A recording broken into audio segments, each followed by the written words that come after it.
ప్రజల్ని బ్లేమ్ చేయడం, ప్రజల్ని తప్పుపట్టడం, మా ఓటమికి మీరే కారణం, ఇక మీరు ఓటేసిరు తప్పు దిక్కు మీరు అనుభవించండి అని ఒక పక్క ప్రజలను తప్పుపట్టడం, ఇంకొక పక్క రాజకీయ పునరేకీకరణ పేరుతోని ప్రజలను తప్పుదోవ పట్టించడం. ఎవరండి ఈ జీవన్ రెడ్డి గారు?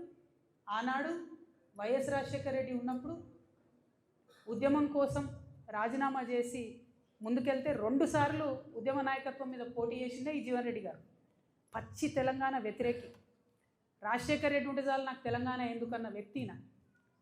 అంటే రాజకీయ పునరేకీకరణ పేరుతోని తెలంగాణ వ్యతిరేక శక్తుల్ని తీసుకొచ్చి తెలంగాణ పునర్నిర్మాణ యజ్ఞం చేస్తామని చెప్తే ఇక ఒక్కటే అర్థమైంది నాకు, 1000 ఏళ్ళైనా బీఆర్ఎస్ పార్టీ మారదు.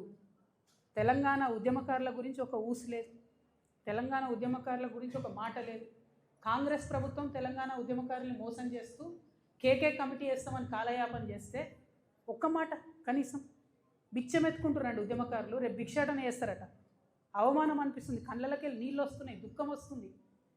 పిడికిలెత్తి పోరాడినటువంటి నా ఉద్యమకారుల అన్నదమ్ములు బిచ్చమెత్తుకుంటారు ఇవాళ రోడ్ల మీద. మరి ఏం పునరేకీకరణ? వైఎస్ రాజశేఖర రెడ్డి కావాలన్న వాళ్ళతో పునరేకీకరణ. తెలంగాణ ప్రజలు, ముఖ్యంగా తెలంగాణ మేధావులు ఆలోచించాలని నేను కోరుతా ఉన్నాను. ఇక వీళ్ళు ఒక రకమైతే